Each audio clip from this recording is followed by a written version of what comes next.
Hola, hola, hola, ¿cómo están esos ánimos para ya casi el cierre de este 2025? Qué increíble, ¿no? Cómo ha pasado el tiempo y este mes de diciembre sin duda volando también, ya se nos acaba el año. Espero que estén bien, espero que, pues bueno, tengan tiempito también de hacer reflexiones, de descansar, de compartir con sus seres queridos.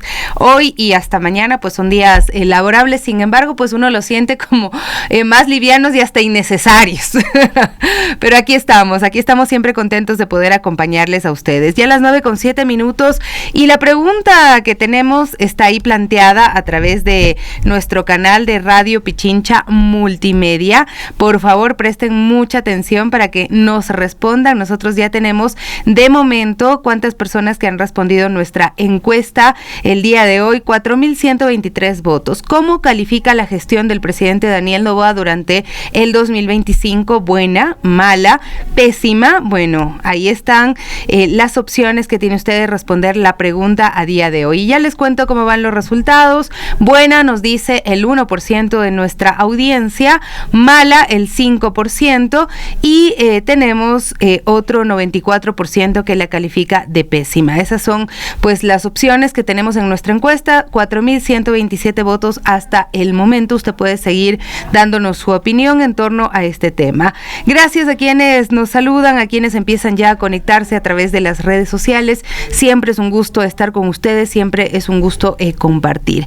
Y por otra parte, ya empezamos a contarles lo que está pasando ahora mismo en la capital. Bueno, personal del Cuerpo de Bomberos del Distrito Metropolitano de Quito ha atendido una emergencia por una deflagración ocasionada por una fuga y acumulación de gas doméstico en una vivienda, esto en el sector de Las Casas al norte de Quito. Paramédicos brindan atención prehospitalaria a 3 personas afectadas. Bueno, son las imágenes que tenemos de esta mañana, donde está ya el Cuerpo de Bomberos de Quito atendiendo esta emergencia. Importantísimo siempre el trabajo que realiza el Cuerpo de Bomberos de Quito y por supuesto tener muchísimo cuidado en esta época. Por alguna razón se incrementan las emergencias, ¿no? De todo tipo, el tema de choques de vehículos, el tema de incendios, también mucho cuidado con el uso de la pirotecnia, que nosotros, bueno, ya lo hemos dicho hasta el cansancio. Primero, ojalá y no la usáramos, porque causa mucho daño en personas vulnerables, personas dentro del espectro autista, animalitos de compañía, animales silvestres, también aves, pero también a las personas que lo usan, pues pueden resultar con quemaduras. El Cuerpo de Bomberos de Quito ya lo ha dicho de múltiples formas. Es como que uno dice, ¿de qué otra forma hay que explicar que te puedes quedar sin una mano, que te puedes volar un dedo, que puedes quedarte sin pues un ojo porque te pueda saltar la pólvora o no sé? La verdad es que hay que tener muchísimo cuidado con esto, pero parece que nos cuesta mucho entenderlos, ¿no? Y bueno, nos da como eso de que ya lo hemos usado antes y no pasó nada. Este año tampoco va a pasar, pero resulta que en algún año sí pasa y los hospitales terminan llenos de niños y niñas en la unidad de personas quemadas, por ejemplo, y pues graves consecuencias del uso indiscriminado de la pirotecnia, ¿no? Así es que, como siempre, felicitamos el trabajo del Cuerpo de Bomberos de Quito. Y pues, ¿qué más les contamos? Si nos vamos hacia Esmeraldas, vamos más adelante a conversar con Juanita Francis. Vimos un video de un equipo periodístico que se trasladó al sector de La Carbonera del Cantón Costero de San Lorenzo en la provincia de Esmeraldas, utilizando pasamontañas para no ser identificados y evitar así ser víctimas de represalias, ¿no? El equipo periodístico fue a realizar una cobertura el día domingo, 28 de diciembre, luego de que se publicara un video que muestra a miembros de una aparente disidencia colombiana recorriendo las calles de San Lorenzo mientras disparan y amenazan a sus pobladores, ¿no? Los periodistas pues decidieron adoptar esta medida de seguridad debido al incremento de los ataques a reporteros en todo el país. Los periodistas decidieron ponerse pasamontañas. De ahí la Fundación Periodistas Sin Cadenas registró 5 asesinatos en diferentes diferentes partes del Ecuador, asesinatos a periodistas, ¿no? En diferentes lugares del país, lo cual realmente nos genera mucha preocupación. Además, la organización ha contabilizado un total de 298 agresiones contra medios y trabajadores de la comunicación en lo que va del año 2025. Esto representa un incremento de 68 casos comparado con el mismo periodo entre enero y diciembre de 2024, año en el que se registraron 230 agresiones, una violencia contra personas que ejercen este oficio en Ecuador que se ha incrementado un 29.57% según se indicó, ¿no? El equipo periodístico de Noticias Comunitarias de Esmeraldas fue hacia San Lorenzo para conocer de primera mano sobre el video difundido. Así, en su cobertura pudieron entrevistar también al gobernador de Esmeraldas, Juan Jaramillo. El funcionario, acompañado de policías y militares, indicó que el video es del 28 de noviembre de 2025, en el que se ve a narcodelincuentes, dice él, que se disputan el territorio por pasar precursores químicos, arma, contrabando, por controlar la minería ilegal y el narcotráfico. Y lo dice así, como si no pasara nada, como que hubiese sido hace un montón de tiempo, ¿no? El video que habla, que data del 28 de noviembre de 2025, así que tranquilícense, porque no fue ayer, sino fue hace un mes. O sea, qué tranquilidad, señor gobernador, ¿no? Y luego dice, no hay que darle mucha publicidad a esto. Veamos precisamente ese video donde se evidencian dos cosas terribles. Primero, las dificultades de los equipos periodísticos para cumplir su labor, y por otro, la indolencia también de los funcionarios del Estado. Saludos, amigos televidentes de Noticias Comunitarias Esmeraldas, de diferentes medios de comunicación. Nos encontramos en La Platanera, ¿no? La Platanera, en el cantón San Lorenzo del Pailón. Vamos a dialogar con el gobernador de Esmeraldas. Gobernador, buenas tardes. Importante, trabajando hoy domingo en San Lorenzo del Pailón, provincia verde de Esmeraldas. Buenas tardes. Buenas tardes. Hoy nos encontramos en este momento, esto es La Carbonera. Es un sitio en donde, como ustedes pueden ver, personal del BINLOR, Fuerzas Armadas, se encuentra trabajando aquí con la Policía Nacional. Se ha hecho un patrullaje, también se ha hecho un barrido en la CIATE, constatando que el video que publicaron ayer, gente responsable... Falsos rumores, ¿no? Sí, queríamos decirle a la gente que no se deje llevar de malos ciudadanos, que sabemos quiénes están metidos en este tema. Lamentablemente es la oposición y ciertos precandidatos.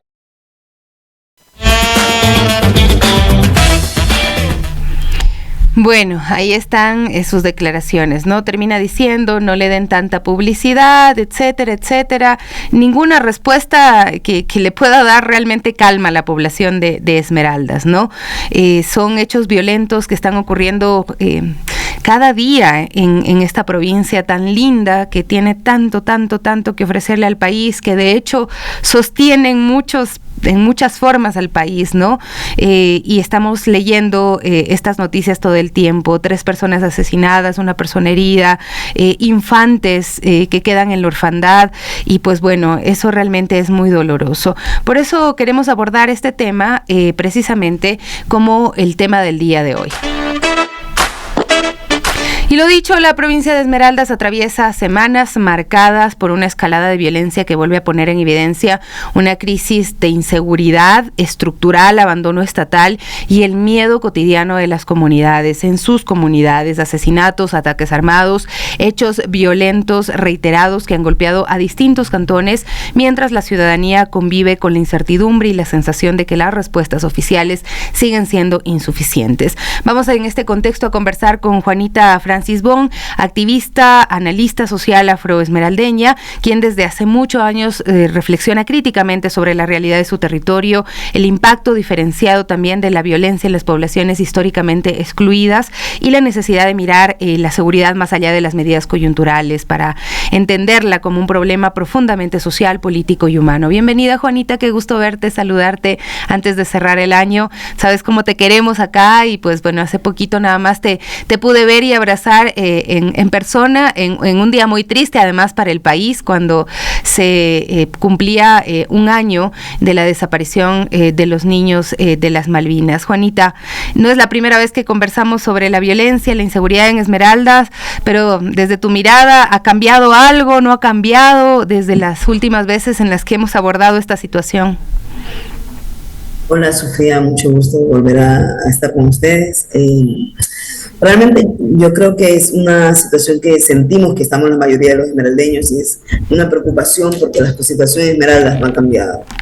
Desgraciadamente tenemos autoridades con un descriterio exageradamente elevado, ¿no? Y cuando decimos un descriterio elevado es pensar que estas cosas que están pasando sobre la violencia las tenemos que asumir como lo cotidiano y no entender. Por ejemplo, hoy escuchaba al gobernador en la televisión local estar diciendo que hay que conocer la frontera y hay que recordarle al señor gobernador que las y los esmeraldeños conocemos la frontera y estamos clarísimos de lo que se está evitando.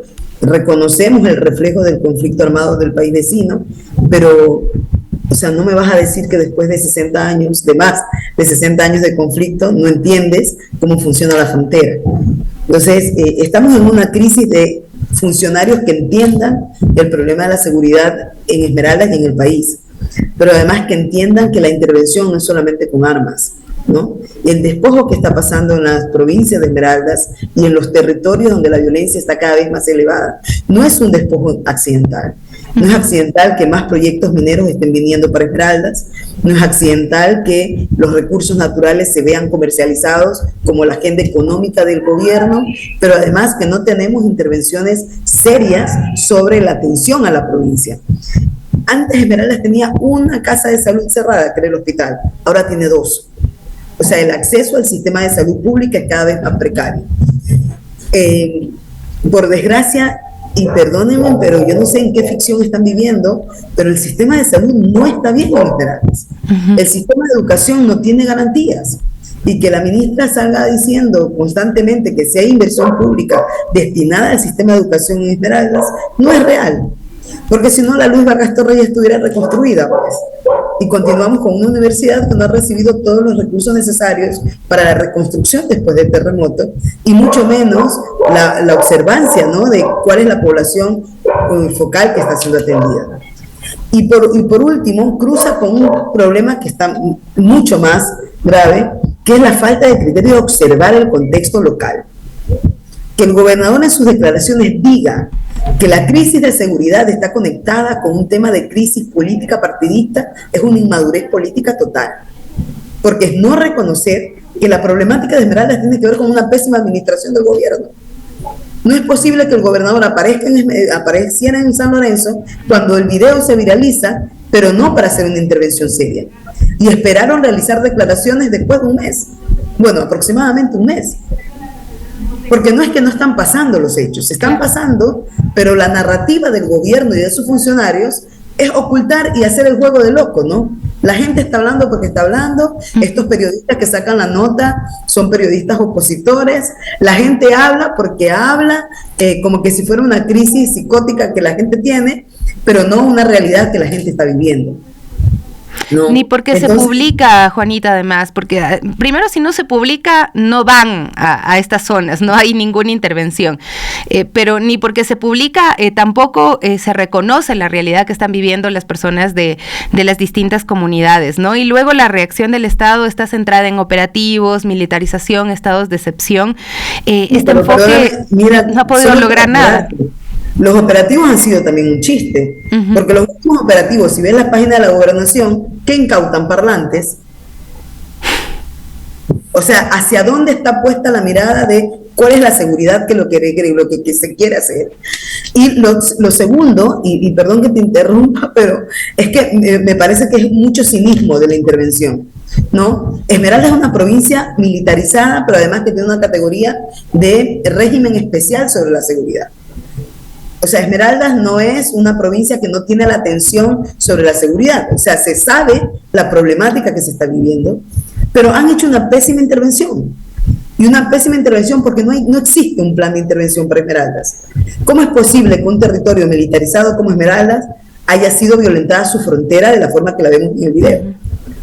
Y segundo, que las declaraciones del señor gobernador siempre habla de tiempos. Están a 7, 8 minutos del BIMOD.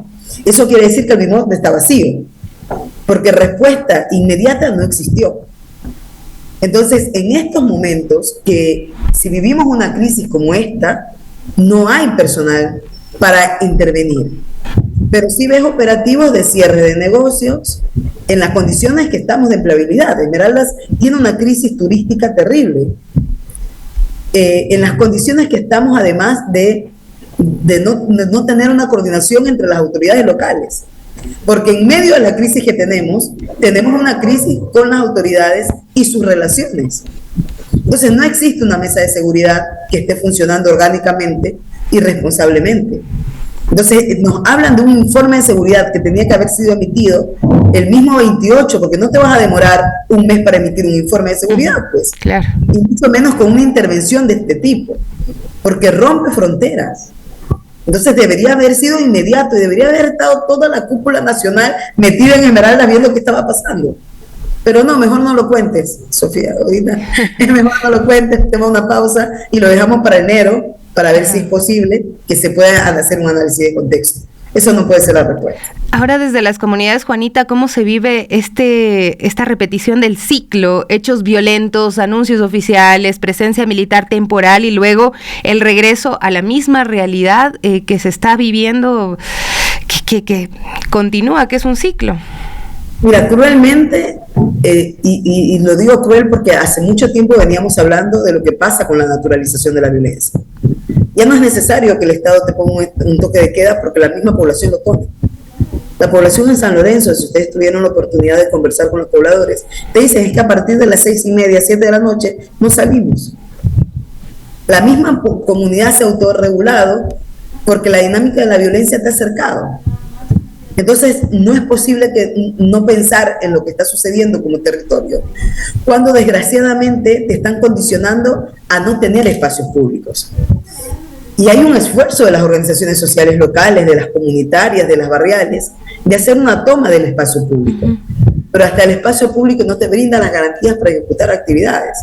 Entonces, esta dinámica de la violencia, que desgraciadamente ya no es solamente la violencia del crimen organizado o la violencia intrafronteriza, sino también las condiciones propias de la violencia, ¿no? La tasa de femicidios.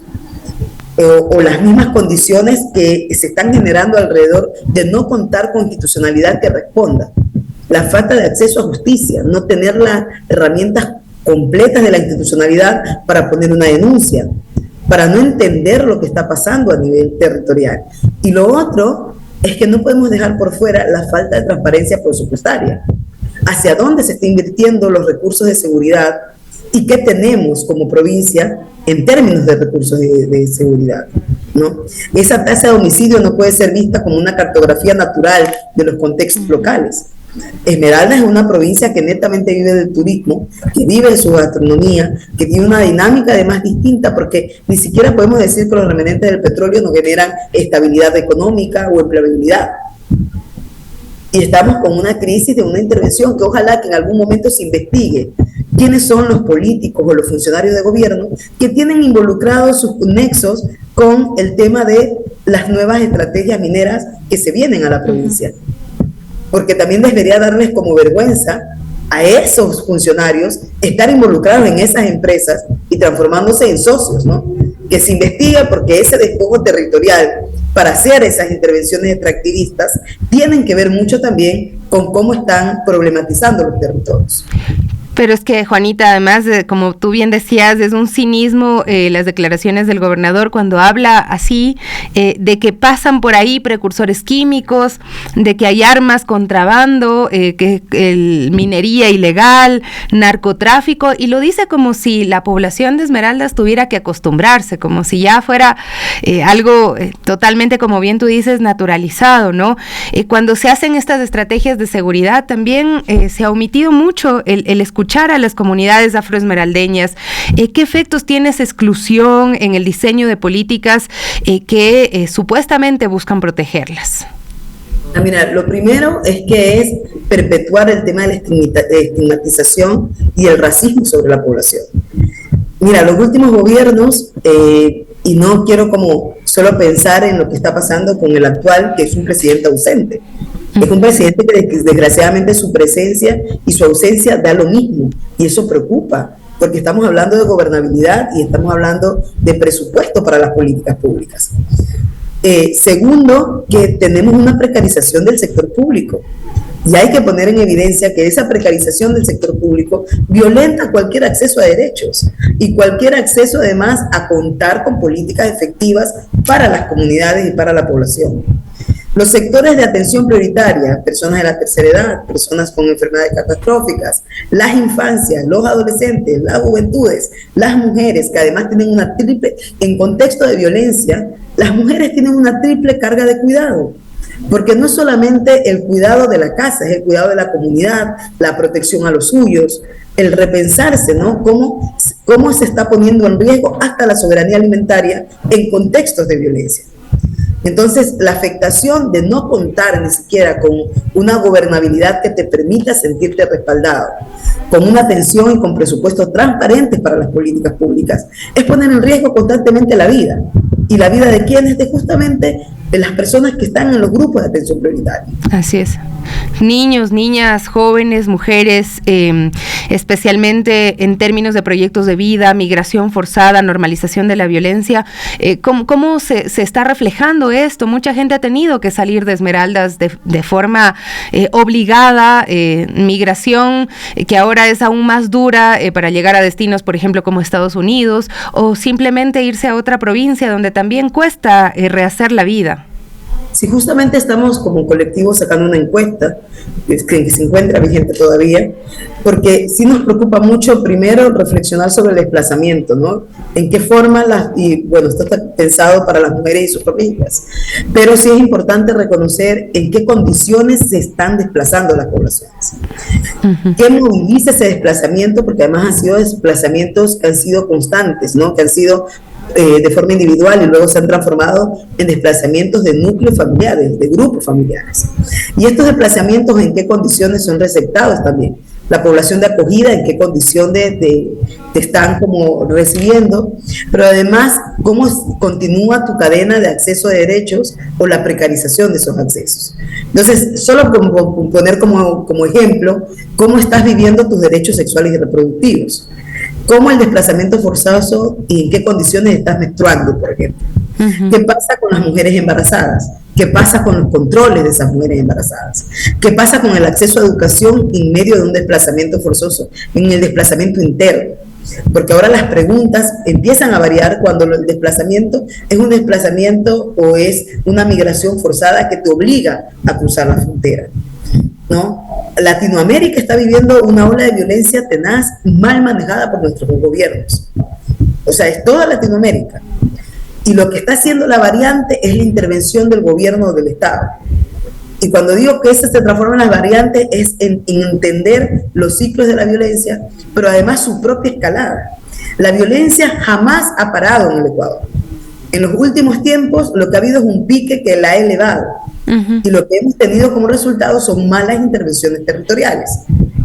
No contar con una mesa técnica de trabajo que sea orgánica, que cuente con todas las autoridades y que además transparente los presupuestos que están destinados a realizar esa intervención. Y eso es lo básico para una intervención, entender el conflicto. Porque si no entiendes el conflicto no vas a realizar una intervención. Y esta encuesta lo que quiere permitir primero es reflejar dos cosas: dónde y cómo son estos ciclos del desplazamiento, hacia dónde va direccionado, y realmente esta encuesta la debería estar haciendo el gobierno, no nosotras, pero la necesidad de contar con datos y con información que nos permita poner sobre la mesa qué es lo que está sucediendo y en qué condiciones continúan estando estos grupos de atención prioritaria, nos exige como contar también con la información desde las voces de la población que está siendo desplazada. Y organizaciones internacionales también lo han dicho, ¿no? Se tiene que poner el foco sobre las personas que están sufriendo estos desplazamientos internos, que son desplazamientos forzosos, que les cambian la vida a las personas, a las familias, ¿no? Y pues hay algunas que se desplazan con dinero, porque tienen las posibilidades de hacerlo, pero la gran mayoría se desplaza en unas condiciones de supervivencia, ¿no? Y esto resulta totalmente doloroso. Cuando tú hablabas de esas estrategias, de esa variante en cómo se se toma el problema para resolverlo, aquí en el país se han incrementado las cifras de violencia, pero la narrativa oficial habla como de enemigos internos, de guerra y muy poco de derechos, ¿no? ¿Qué riesgos está implicando para la población de Esmeralda sostener este discurso sin atender las causas estructurales de los problemas, de los conflictos, de las crisis que afectan a Esmeraldas? Bueno, nos han deshumanizado totalmente, que eso es lo primero. O sea, ¿qué ha significado que el gobierno no atienda nuestra crisis? Es la deshumanización del territorio. Esmeralda es una provincia que se encuentra deshumanizada. Por eso encuentras la respuesta como la del gobernador.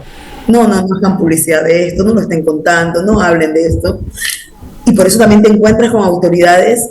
Yo con esto no quiero satanizar el celebrar la vida, pero cuando tú pones una festividad por encima de la realidad local, también empiezas a analizar dónde están las prioridades.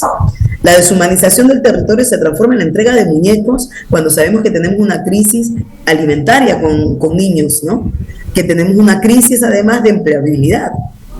¿Cómo es posible que inviertas recursos, aunque digas que fueron recursos privados, en eso y no en repensar una estrategia para atender lo prioritario? Pero también a veces yo pienso, y Sofía, no sé si nosotros estamos en otra burbuja, ¿no? Y ellos están en otra, pero es que llega un momento en que no es posible tener tanto descriterio sobre la realidad local. Y cuando decimos eso, es que sí es importante el visibilizar la realidad de Esmeraldas, potencializar sobre todo que hay personas desde sus territorios, con sus recursos, haciendo cosas. Pero también hay que visibilizar cuando las autoridades no están haciendo su parte. Y ese no hacer su parte se transforma en poner en riesgo la vida de la gente. Si nada cambia en el enfoque actual, ¿qué escenario ves para Esmeraldas a corto y mediano plazo? Mira, yo quiero hablar desde lo positivo. Creo que en estos momentos siento que después de las últimas elecciones, y perdón que tope este tema, pero la consulta nos hizo un sacudón también del criterio local, ¿no? De pensarnos en esta deshumanización, no la merecemos como población. Y espero que el escenario para el 2026 sea un escenario donde la población actúe con una forma de exigencia de algo que nos merecemos, y nos merecemos una vida digna.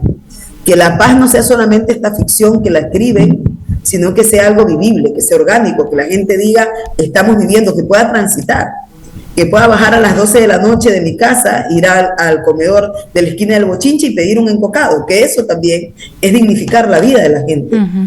Eso también hace posible, vivible y reconocer que aún en estas situaciones logramos tener una vida en convivencia y que la situación de Esmeraldas sea un contexto que sea realmente de lo honroso que podamos vivir.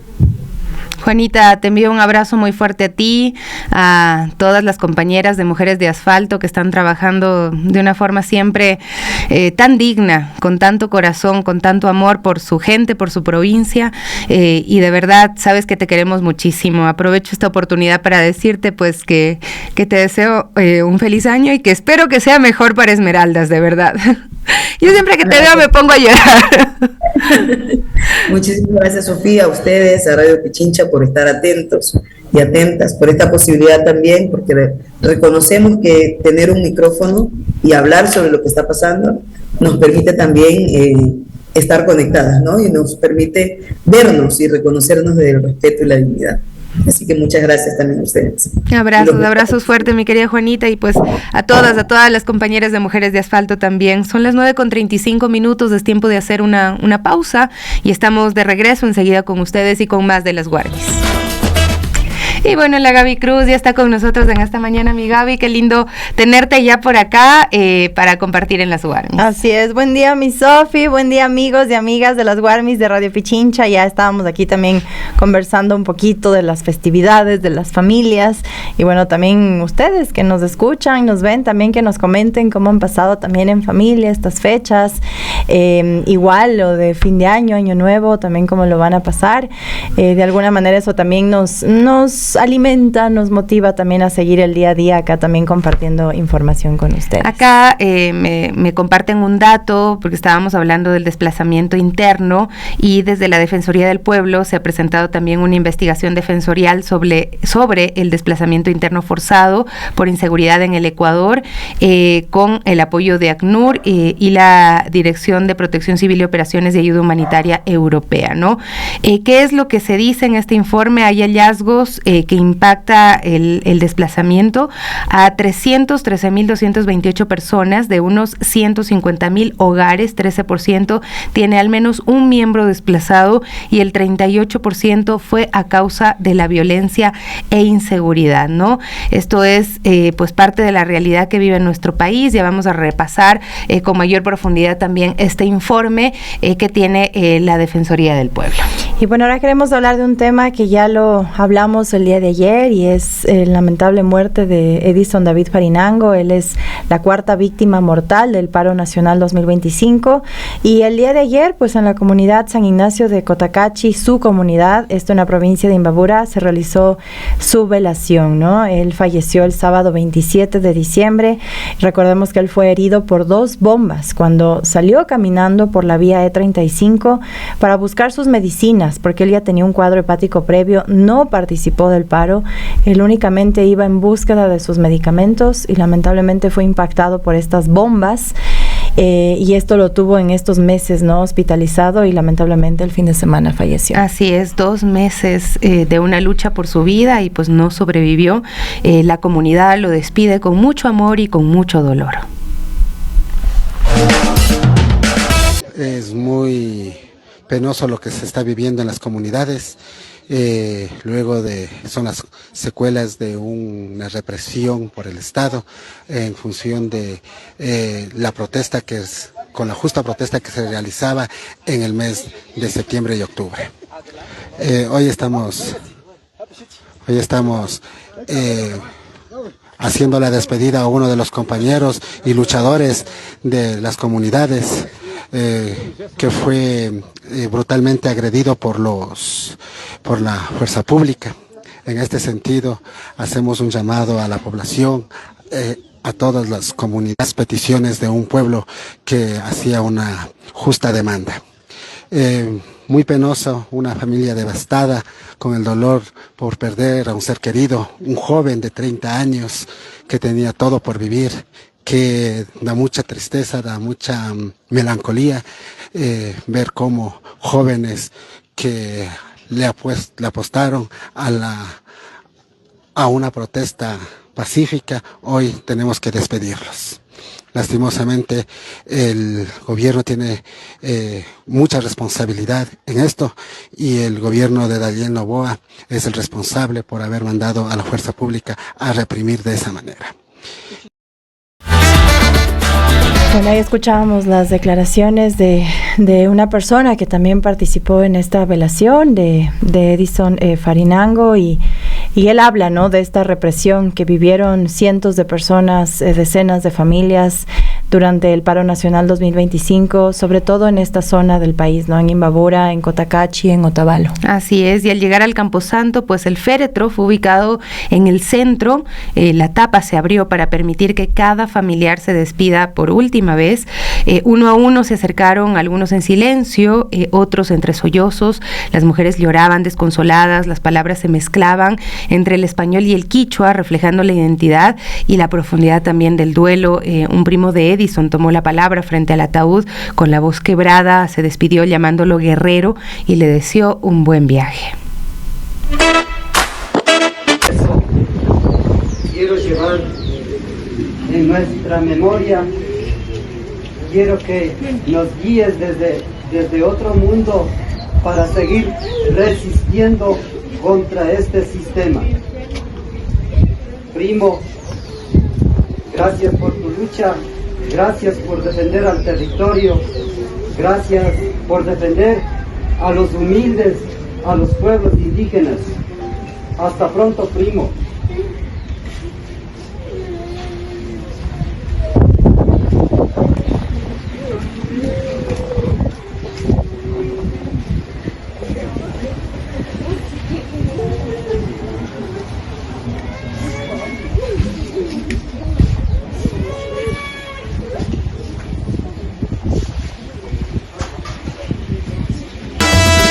Así fue, ¿no? Esta muy despedida muy dolorosa y tal cual les decimos, los sollozos, las lágrimas, el dolor era muy notorio. Así fue despedido Edison Faribango, no solo como un familiar y un comunero, sino como un símbolo del costo humano que dejó la represión al paro indígena y de una lucha que para su comunidad no termina con su muerte. En las elecciones también, cuando estuvimos allá, nuestro compañero Adrián pudo notar precisamente esa tristeza, ese duelo que invadía la comunidad, ¿no? Después de tantas y tantas personas heridas y las víctimas mortales, personas que ya no están entre sus familias, que ya no podrán abrazarlas, que ya no podrán colaborar con la comunidad. Estamos hablando de Efraín Fueres y de cada una de las personas que tuvieron que entregar su vida prácticamente, ¿no? Que fue esta represión de parte del gobierno la que provocó estas muertes, y esa violencia extrema no ha sido investigada y quizá pues no lo veremos porque como en los paros anteriores estas investigaciones no avanzan, no tienen el más mínimo interés de hacer que avancen. Así es, y bueno, nuestro abrazo muy solidario a la familia de Edison Faribango, a las familias también de las otras 3 víctimas mortales del paro nacional, también a las familias de los heridos que permanecen hospitalizados o que están en sus casas, ¿no? Hemos contado aquí ya las historias de varios de ellos, heridos de gravedad, heridos de por vida, y que sus familias también están junto a ellos, apoyándolos, cuidándolos, hoy por hoy, complicadas también sus vidas hoy en día de sus familias, y bueno, nosotros igual aquí siempre somos de este espacio para escucharlos, para amplificar su voz, y que no olvidemos también todo lo que ellos vivieron durante el paro nacional. Así es, nosotros pues gracias a sus donaciones, a su solidaridad también hemos estado recolectando insumos necesarios e indispensables para mejorar la calidad de vida de las personas afectadas por la represión del paro nacional, personas que quedaron heridas, así es que el próximo año pues estaremos ya haciendo esas entregas también, dirigiéndonos a estas comunidades. Gracias a todos también por su solidaridad, por su apoyo, por estar ahí, por estar presentes. 9:46 a.m. Bueno, otras noticias y volvemos ya a la capital. Antes quiero saludar a toda la gente que está conectada desde tempranito con las Guarmis. Jenny Quiñones nos dice buenos días, Guarmis, bendiciones. Victoria Abad también nos saluda. Miriam Cecilia Costales dice buen día, queridas Guarmis. Qué pesar que la gente no entienda lo que la pirotecnia produce.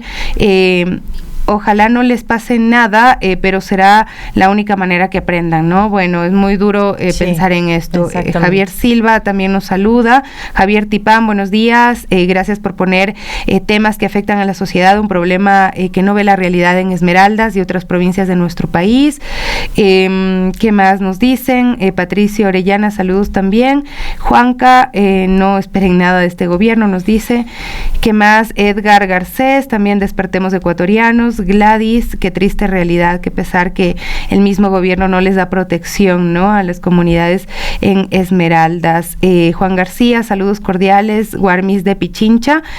Ramiro Herrera, Juan y Carmita, gracias a todos por estar ahí. Y bueno, ahora regresamos la mirada a Imbabura, esta vez a la ciudad de Ibarra, y es que se menciona que la tarifa del agua subirá, y esto desde ya enero 2026. Este incremento será leve para consumos menores a 30 metros cúbicos y se ejecutará de forma paulatina, esto durante 3 años, según la empresa municipal de agua.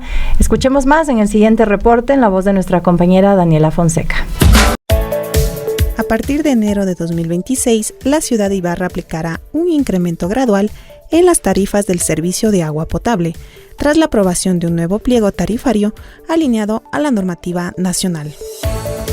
Según explicó Giovanni Rivadeneira, gerente de MAPA Ibarra, el ajuste será progresivo durante los próximos 3 años y tendrá un impacto leve en los usuarios con consumos bajos, especialmente quienes utilizan menos de 30 metros cúbicos al mes. La tarifa básica de 10 metros cúbicos subirá de 4 a $5.36, mientras que la de 20 metros cúbicos pasará de $12 a $15. El funcionario recalcó que el incremento no será inmediato y se aplicará de forma escalonada. El nuevo esquema contempla 4 categorías tarifarias: residencial, comercial, industrial y oficial, además de rangos de consumo que van desde 0 hasta más de 40 metros cúbicos mensuales. Desde la empresa se señaló que este ajuste responde a criterios técnicos establecidos en la regulación 006 de la Agencia de Regulación y Control del Agua y no a una decisión de carácter político. Reportó para las Guarmis Daniela Fonseca. Y bueno, ya estamos de regreso y ahora queremos contarles lo que ocurre en la capital con la venta de monigotes ya para despedir a este año. Y desde nuestro sector, desde La Coruña, en plena Plaza Artigas, la venta de los monigotes ya se mueve en esta zona. Y aquí nuestra compañera Jessica Almeida conversó también con los comerciantes, con los transeúntes y para conocer también un poco de la venta y de los precios. Así que escuchemos a Jessica Almeida, que la tenemos en el punto. Amigas de las Guarmis y Radio Pichincha, muchas gracias por sintonizarnos. Y bueno, estamos a poco de terminar el 2025 e iniciar un nuevo año. Y una tradición de los ecuatorianos es la quema de años viejos. Y para todos los gustos existen aquí en La Coruña. El día de hoy vamos a mostrarles un poquito de lo que tenemos justo aquí en el redondel de la Plaza Artigas, entre la 12 de octubre y Coruña, para que vean estos modelos, los costos. Y tú que estás en casita, y ustedes, mis queridas Guarmis, vayan viendo qué modelo les gusta y vengan a comprar. Nosotros hace momentos vimos cómo los buses se paran a preguntar para poder llevarse los monigotes. La gente viene a ver cómo puede adquirirlos porque claro, ya falta poco para cerrar el año y no puede faltar uno de estos en la casa. Por aquí estamos con el dueño, quien nos va a decir cuánto cuestan, de dónde los trae, porque por supuesto estos diseños son un poquito más complicados de realizar. Así que bueno, buenos días, ¿cuál es tu nombre? Muy buenos días, Diego Salas. Diego, cuéntame, ¿desde qué día estás aquí y hasta cuándo está este puesto aquí en La Coruña? Bueno, nosotros sacamos permiso al municipio para lo que es el 30 y el 31 de este mes, para trabajar los 2 días. ¿Hasta qué hora? O sea, nos amanecemos hoy día.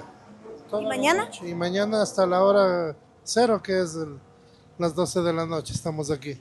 Aquí nos llamaba algo la atención y es todos los diseños que tenemos. Vemos desde el Chucky, Bad Bunny, el Hulk que ha sido muy pedido, también los presidenciables que no pueden faltar y figuras pequeñas. Vamos por aquí, mi querido Diego, vamos viendo qué costo tienen estos que son los más pequeños, que son de trapo, y podemos ver que tienen cara de los chicos del Chavo del Ocho. Bueno, sus personajes tenemos en los pequeñitos $2.50, los más grandes a $3. Que se busca más para poner en los carros o para quemar afuera de las oficinas el día de hoy. Recomendadísimo aquí en La Coruña. Después tenemos estos, vemos un Stitch, vemos un Lobo, vemos un Minion un poquito más grande. ¿Cuántos centímetros más o menos sería? Esos tienen de 30 a 40 centímetros, estos de aquí que son los más pequeños. Eso se da un precio base de 15, 12, hasta $10 el más pequeño. Muy bien, ahora vamos con los de la izquierda que están hermosos. Miren por acá el Chucky que está más grande y más alto que yo. Tenemos también aquí los presidenciables. ¿Cuáles son esos costos? Bueno, como vemos son figuras bien elaboradas. Esto lo que hacemos es pegarnos del viaje el 25 de diciembre mismo a Guayaquil para poder traer estos modelos que son mejor elaborados. Entonces lo que se trae los grandotes, porque hay gente que les gusta quemar bien y gastar, entonces los grandes se da esos de $50, $45 mínimo. De ahí hay costos de 20, de 25, por ejemplo el presidencial se vale $25. De ahí igual bajan los costos de 25, 20, 18, 15, más o menos esa es la base. ¿Cómo le ha ido estos 2 días de venta? Bueno, gracias a Dios ya, eso digo, como ponemos 30 y 31 hoy día en la mañana, sí, para que sí se ha movido un poquito. Ajá. Muy bien, muchísimas gracias, Diego. Ya lo saben, nosotros aquí estamos en La Coruña. Invita a la gente para que vengan a comprar. Les invitamos, vengan, conozcan, estamos aquí cada año. Ya vendemos 25 años en este sector, con el permiso del municipio, todo legal. Entonces estamos aquí, hoy día nos amanecemos toda la noche el 30 y mañana hasta la hora 0. Estamos entre la 12 de octubre y Coruña, en el redondel de la Plaza Artigas. Vengan, visítenos. Tenemos pelucas, antifaces, de todo para disfrazarse, todo ese tipo de cosas.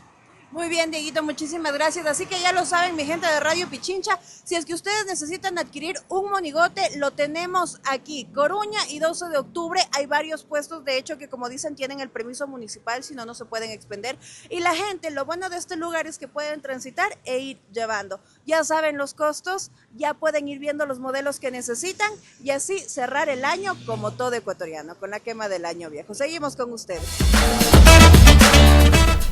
Y bueno, ahora queremos contarles que el presupuesto destinado a las universidades públicas en nuestro país es un tema central, esto en el debate sobre el acceso, la sostenibilidad, el funcionamiento del sistema de educación superior. Cada año la asignación de recursos definida por el Estado pues incide directamente en la oferta académica, la investigación, la infraestructura, las condiciones laborales en las instituciones universitarias. Así es, en 2026 las universidades y otras instituciones de la educación superior en Ecuador tendrán un presupuesto de 1.523 millones para cubrir sus gastos, según detalla el presupuesto general del Estado, aprobado por la Asamblea Nacional el pasado 29 de noviembre. Sin embargo, esta proforma presupuestaria registra una reducción de alrededor de 129 millones para 18 universidades. Y justamente para hablar acerca de este tema, también analizar cómo se compone este presupuesto universitario, cómo se distribuyen estos recursos, cuáles serán estos desafíos que enfrenten, considerando también esta reducción. Queremos ya saludar con nuestro siguiente invitado, él es Alejandro Bisuete, él es docente universitario, con quien queremos hablar acerca de el presupuesto universitario y esta reducción. Alejandro, muy buenos días, bienvenido a las Guarmis. Y bueno, ahorita para conocer cómo se estructura el presupuesto destinado a las universidades públicas en el país, cuáles son estos principales componentes para entender un poco más el panorama. Alejandro, buenos días. Buenos días, bueno, muchas gracias por la invitación. Bueno, el tema de la distribución de los recursos, digamos, al fondo de universidades que se le conoce como el FOPEDEUPO, digamos, se compone de dos componentes principales, digamos. El primero es el que el Estado debe garantizar, digamos, el funcionamiento de las universidades. Eso se encuentra estipulado en la Constitución de la República, en el artículo 357, digamos, y en función de eso es que, digamos, existe un reglamento justamente de cómo opera el fondo de distribución, y lo que hace este fondo es que, en primer lugar, el Estado garantiza el funcionamiento de las universidades. Entonces, este es el que en el FOPEDEUPO pues, se le conoce como el MIU, el que así es como, digamos, técnicamente lo han conocido a este tema, a este fondo, digamos, que lo que hace es primero garantizar el funcionamiento. ¿Y cómo lo hace? Lo hace a través de una proyección de cómo las universidades han venido gastando, digamos, sus recursos, ejecutando sus recursos históricamente. Uh-huh. Entonces, hay más o menos de todo el fondo, que por ejemplo para el año 2026 estamos hablando de cerca de 1.450 millones de dólares que se tiene para el fondo 2026 para las universidades públicas, ¿no? Porque este fondo también,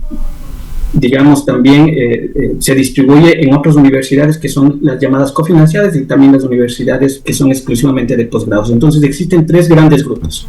El primer grupo, que son las universidades que son de pregrado y de posgrado, que son alrededor de 32 universidades públicas. Entonces ahí es donde se va la mayor cantidad del presupuesto. Estamos hablando de que este grupo de universidades tiene alrededor de 1.458 millones para el año 2026, cosa que se incrementó muchísimo respecto al año 2024 y al año 2025, que estábamos hablando de alrededor de 1.150 millones de dólares, ¿no? Entonces hay un incremento importante para este año 2026 y justamente tiene que ver este incremento de las universidades por un factor importante, que este fondo se alimenta principalmente del IVA y la renta de estos impuestos. Entonces, como ustedes saben, el IVA y la renta han incrementado, por eso es que existe este incremento.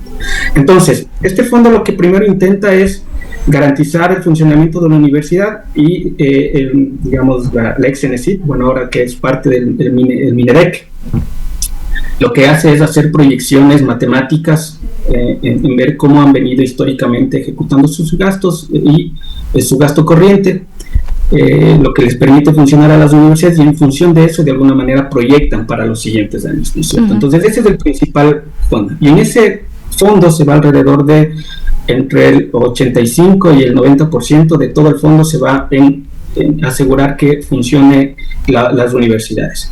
El resto se distribuye a través de unos indicadores, que son indicadores de calidad y eficiencia del gasto, de calidad, digamos, temas de pertinencia y temas de equidad y justicia. Entonces ahí hay una batería de 16 indicadores en donde este resto del fondo se pelean las universidades por, digamos, en función de justamente de quiénes son mejores en calidad, en temas de investigación, en temas de docencia, en temas de equidad y justicia, eficiencia del gasto.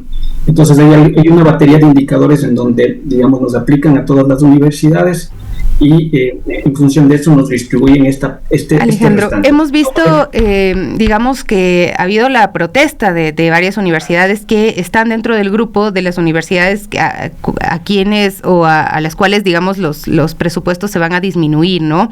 Y cómo inciden las variaciones presupuestarias en áreas como docencia, investigación y vinculación también con la sociedad, ¿no? Entendemos que hay más universidades que están recibiendo de este mismo fondo, lo que ha implicado una reducción también al dinero que les llega a cada una, ¿no? Y son universidades grandes como la Central, que ya de por sí en este momento está enfrentando muchos problemas para poder asumir incluso responsabilidades con docentes que están impagos y para arrancar carreras y demás.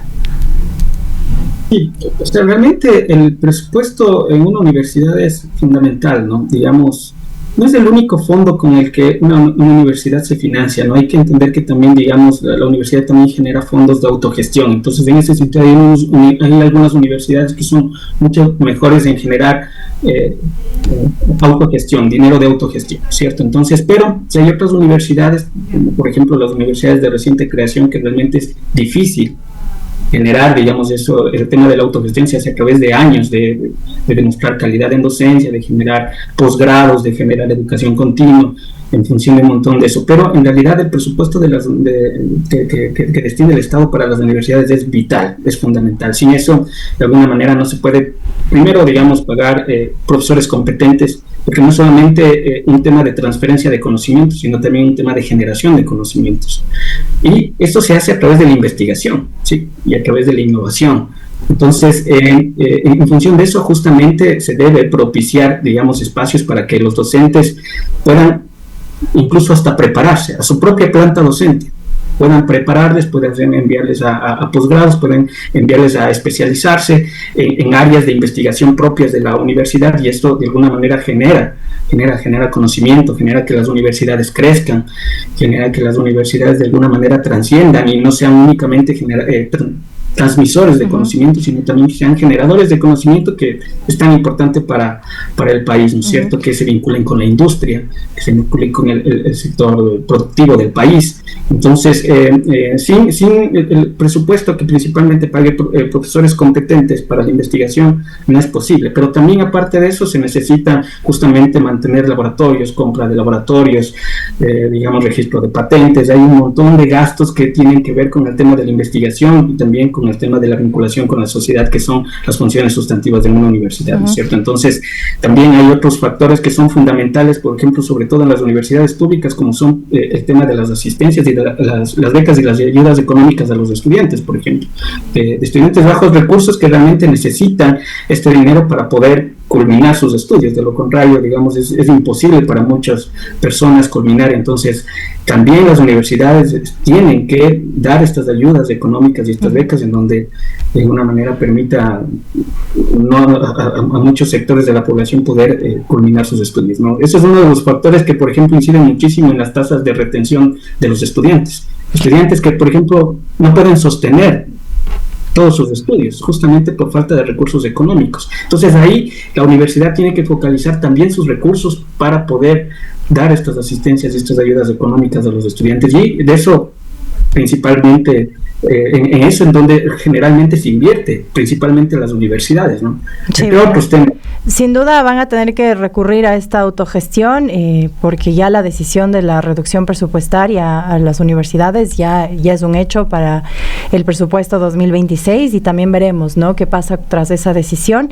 Pero una cosa también es esta reducción, Alejandro, y ahora también hablamos de esta reestructuración del Estado. Ahora ya no hablamos de la CENESID, ahora también la competencia recae directo en el Mineduc nuevamente, Y aquí también conocer qué papel cumplen estos organismos, Mineduc, el CES, por ejemplo, en la planificación, en el control de este presupuesto, si está garantizado este control. Ahora ya sabemos que pues se vuelve a centralizar, ¿no?, el tema de la educación en un solo lugar, y queremos saber si es que esto se va a garantizar, ¿no?, este control en el presupuesto universitario.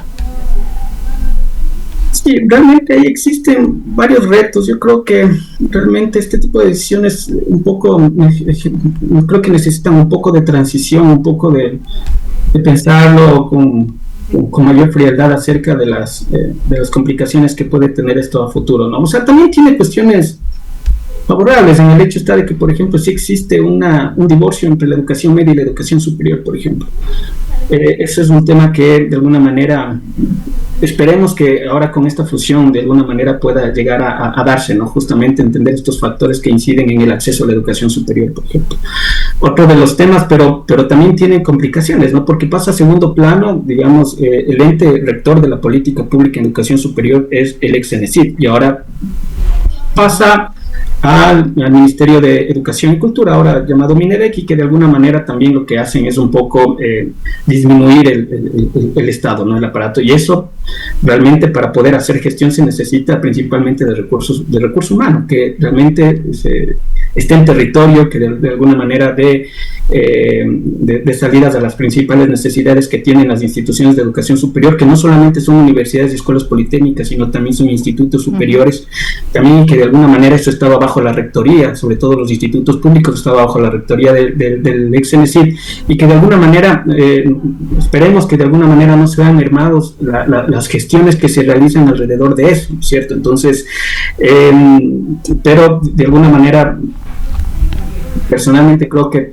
allá va de alguna manera, ¿no? Bueno, habrá que esperar. La calidad de De alguna forma es como que todo está en espera de ver qué va a pasar, ¿no? De qué es lo que podría ocurrir, cuál va a ser el impacto, ya que se sienta ya tras la aplicación de estos presupuestos, de estos cambios y demás. Alejandro, muchísimas gracias por acompañarnos el día de hoy. Importante pues conocer un poco el análisis en torno a lo que le espera al 2026 en temas de educación superior a nuestro país.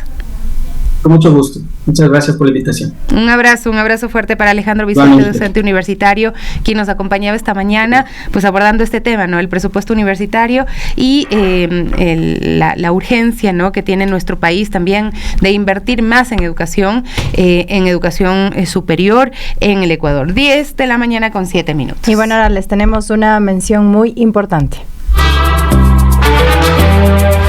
Inicio del espacio promocional y publicitario.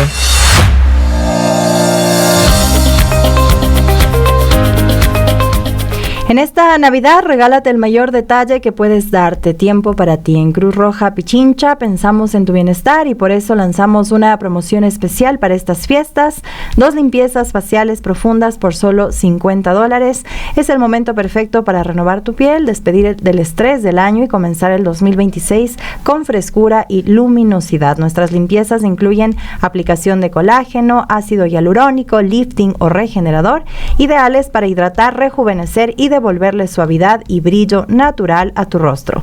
Ven con alguien especial, regala y regálate este detalle. Agenda tu cita al 022 90 28 34 o al 099 46 98 23 1. Bueno, ya estamos de regreso y se ha notificado de parte de la arquidiócesis a los locales tradicionales de comida que funcionan en los bajos de la catedral que tienen que desalojar hasta el 31 de diciembre. Así es, y bueno, escuchemos también la voz de los comerciantes. Nuestra compañera Diana Dávila se encuentra en el punto para comentarnos más.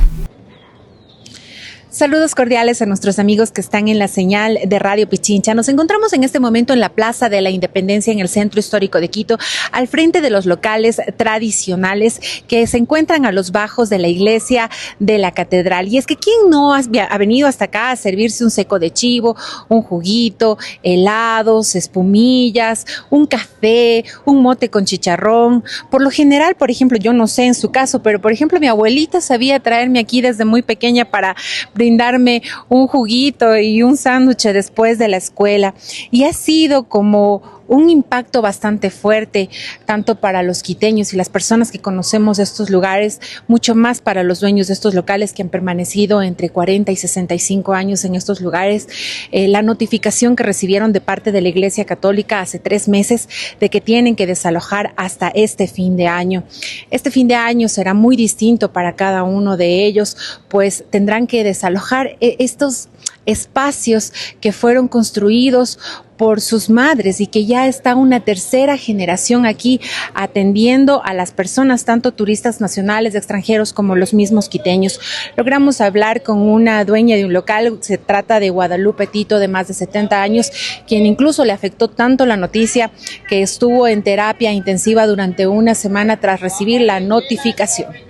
Y apenas me mandaron el informe de desocupación, me dio infarto. Estoy saliendo de un infarto gracias al documento que me mandaron de aquí. ¿Qué significa para usted precisamente este desalojo? ¿Cuánto tiempo ha permanecido? Yo aquí 40 años y usted sabe, toda mi vida trabajé aquí y que me vengan y me digan hasta el 31 trabaja. Fue un piedrazo en el corazón que me dio infarto. Me dio infarto y me tuvieron que llevar al Eugenio Espejo. ¿Qué le han dicho el monseñor a cargo de estos locales? ¿Les ha mencionado algo? ¿Les ha permitido dialogar? No, y más que todo nos indicaron que nos vayamos donde el abogado, no me acuerdo del nombre, pero es por las Naciones Unidas, al frente del Club de Leones, en ese edificio bien bonito. Allá fuimos a hablar con el abogado y que sí nos mandaron los papeles, que tenemos que estar solo hasta el 31, pero hasta ahí es lo que sabemos. Después, Dios mediante, el lunes nos tocará irnos donde el abogado a ver qué es lo que nos dice. ¿Ha sido tal vez por falta de pago de arriendo, atrasos o algo así, como se menciona en algún medio de comunicación? No, corazón, imagínese yo, mi casita pude pagar en 20 años. Estoy pagando 40 años, esto ya es mío propio, porque estoy pagando 40 años de arriendo. Nunca hemos dejado de pagar el arriendo. Hemos pagado personalmente 40 años. No estamos gratis. Otra dueña de un local que no quiso identificarse por temor a represalias nos comentaba que lo lamentable es que ni siquiera los sacerdotes les llamaron para sociabilizar la intención de desalojarles, ni tampoco para explicarles cuáles son las razones que tomaron para que las manden de este lugar y simplemente las notifiquen. Quisieron tener un acercamiento, pero la persona encargada del lugar les habría comentado que todo será mediante un abogado, así que ellos acudieron hasta este centro jurídico y este centro jurídico les dijo que solo tienen que hacer lo que su cliente les pide, en este caso la Iglesia Católica, que es que desalojen en 3 meses este lugar, que es el tiempo que les permite la ley. Otra de las cosas importantes es que tratamos también de comunicarnos aquí con la representante con la secretaria que maneja el área de aquí de la catedral, y ella nos supo indicar que en las primeros días de enero se daría un comunicado para informar cuál fue la decisión, qué fue lo que motivó. Una de las cosas de las que se habla, por ejemplo, es que en este sector, debido a la afluencia de gente con la que llegó el metro de Quito, y generó más movimiento, es que hay una especie de gentrificación, que es otro término que se usó aquí por parte de uno de los propietarios del local. ¿Esto a qué se refiere? Que se prefiere, quizás más allá de la presencia de estos pequeños locales tradicionales quiteños, se prefiere más bien a las cadenas internacionales más grandes, como los de Café y Pollo, que ya se conocen y que ya están en algunas partes de aquí del centro histórico, pero que pues no han ocupado estos espacios que son más céntricos, ¿no? Como es en la Plaza de la Independencia. Entonces hay también como esa curiosidad de saber si no son estas marcas internacionales, estas empresas transnacionales, las que se quisieran de pronto tomar estos espacios que, como bien digo, son tradicionales ya de los quiteños y que venden comida típica, ¿no?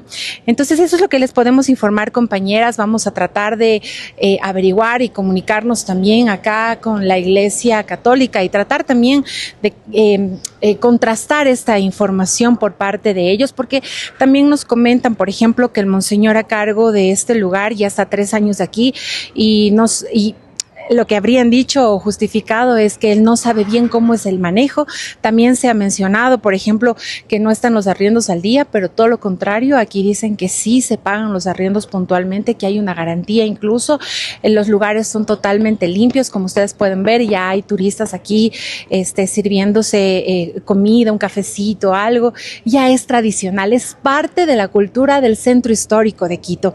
Así que realmente quedan más dudas que certezas, más aún con el silencio de la Iglesia Católica, que aún no ha dicho absolutamente nada.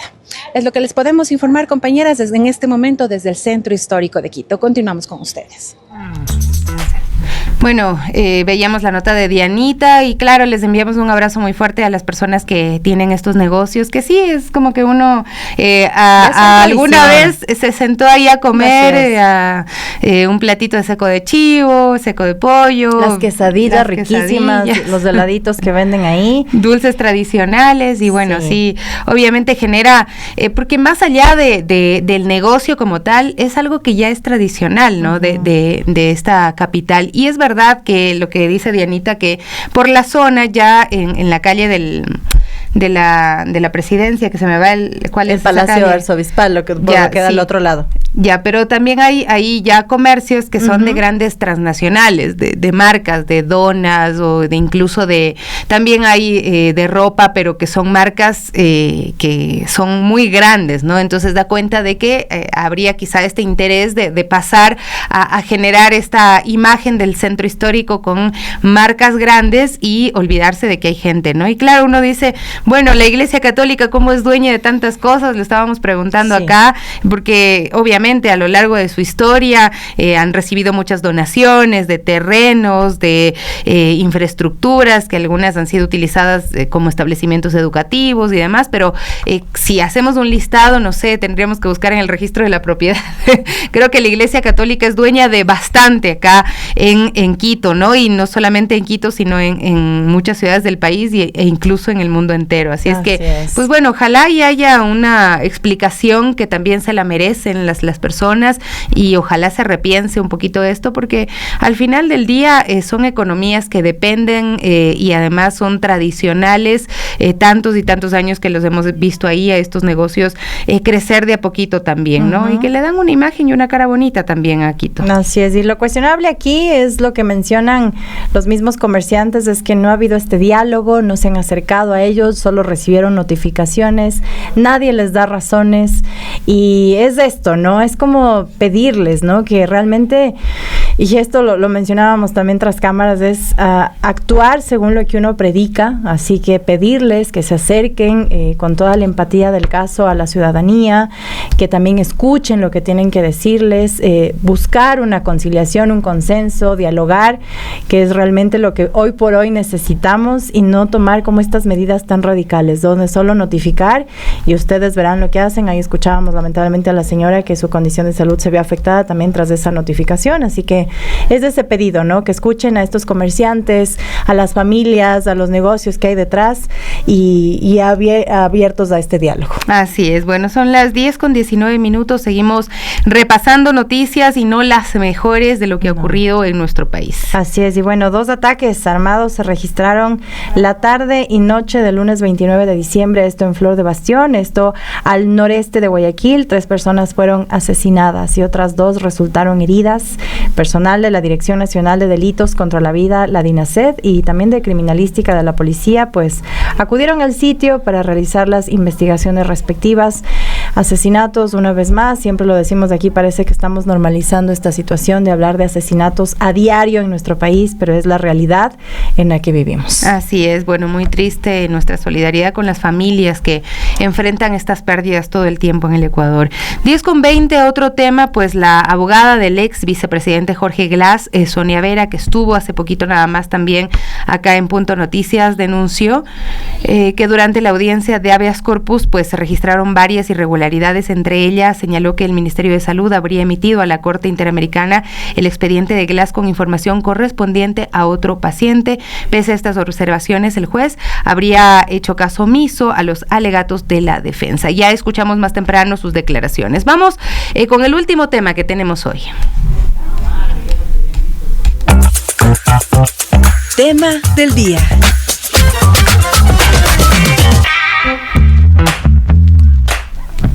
Y bueno, Los Micronautas es una obra que apuesta por la brevedad sin renunciar a la profundidad, y a través de microcuentos, relatos breves, el escritor John Solís explora este abanico amplio de temas que van desde la historia, la filosofía hasta la ciencia ficción, siempre en diálogo con la realidad cotidiana. Así es, con él vamos a conversar en este momento sobre esta apuesta por la micronarrativa, su proceso creativo y la forma en que la literatura puede convertirse en un espacio de choque con la realidad y aquello que como sociedad preferimos no mirar. Bienvenido, muchas gracias por acompañarnos el día de hoy. Bueno, ¿qué le llevó a elegir la micronarrativa como el formato central de este proyecto?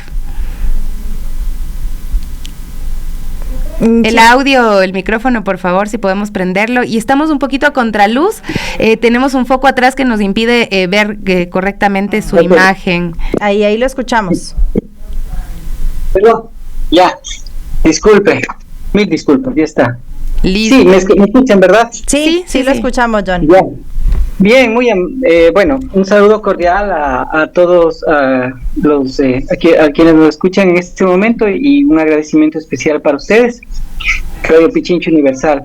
Bien,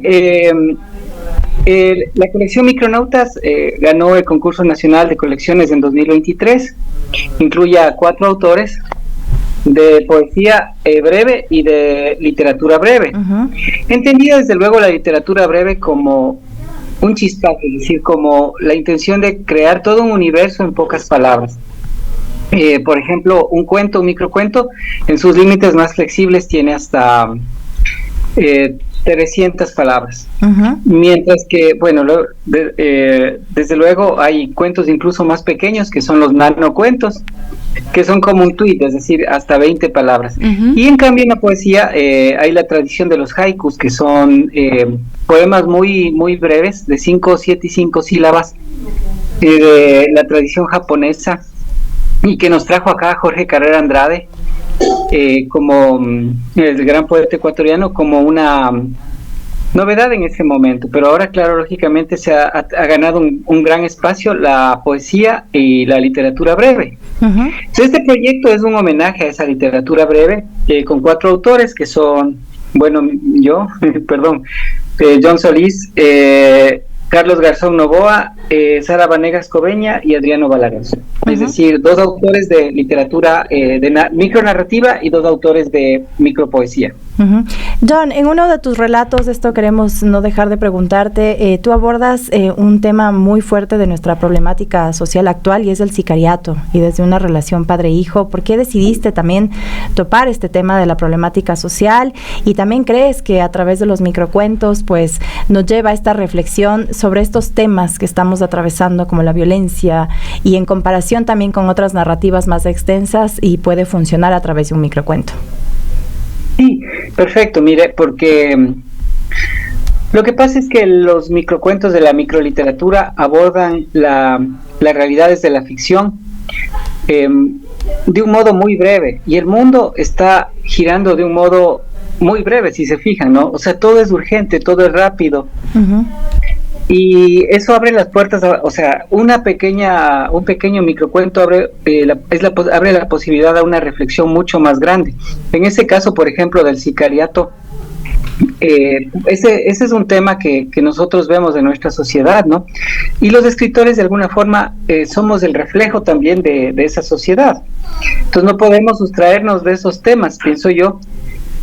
aunque el arte es muy libre, es decir, el arte puede abordar cualquier tema esencial, pero en este caso a mí me parece que también es un espejo de la realidad que nos afecta, y eso nos lleva a reflexionar acerca de eso, ¿no? Nos plantea una reflexión posterior, porque en este caso, en ese cuento que me menciona, pues es básicamente lo que podría pasar, ¿no? Porque la literatura juega con esas posibilidades, lo que podría pasar en caso de que un sicario tenga que asesinar a su propio padre. Ajá, entonces es como una reflexión de los límites del sicariato, en fin, ¿no? Es decir, esta cuestión. Digamos, ¿qué te gustaría que sientan o se pregunten los lectores después de, digamos, toparse con tus obras? ¿Para quiénes está dirigido? ¿Hay alguna edad específica a la que tú te dirijas a través de estas obras? No, en realidad, pues cualquier persona de cualquier edad lo puede leer. Lógicamente, digamos que desde unos 12 años podría ser, porque sí es... o sea, sí requieren de cierta, muchas veces, ¿no? De buscar ciertos referentes, por ejemplo, en los microcuentos históricos, en los microcuentos que juegan con la ciencia ficción, etcétera. Entonces, sí requieren de cierta, digamos, de cierto interés, ¿no? De cierto interés, de cierta preparación previo, en fin, que les lleve a analizar, a estudiar esos referentes. Y bueno, John, para quienes nos escuchan, quieren acceder a los microcuentos de los micronautas, ¿cómo pueden hacerlo? Bueno, los microcuentos están, la colección Micronautas está presente en Librería Española, y también si quieren, pues si es que quisieran pues tener mi libro autografiado, me podrían escribir a mi WhatsApp y yo se los puedo enviar. ¿Nos dejas el número o están en tus redes sociales tal vez? Sí, yo les puedo dar el número y también está en mis redes sociales. Es del 098-557-5475. Muchísimas gracias por acompañarnos el día de hoy. Pudimos conversar brevemente con John Solís sobre esta colección de cuentos de los micronautas, y pues bueno, ahí está, son textos que no solo narran, sino que interpelan, invitan a reflexionar sobre la violencia, la memoria, las herencias familiares, los dilemas sociales que marcan nuestro tiempo. Y con esto nos vamos, nos despedimos con un abrazo muy fuerte para usted. Ya mañana veremos cómo cerramos el año aquí en Las Guarmis. Muy bien, se vienen las noticias del Quique Show con Las Guarmis. Hasta mañana.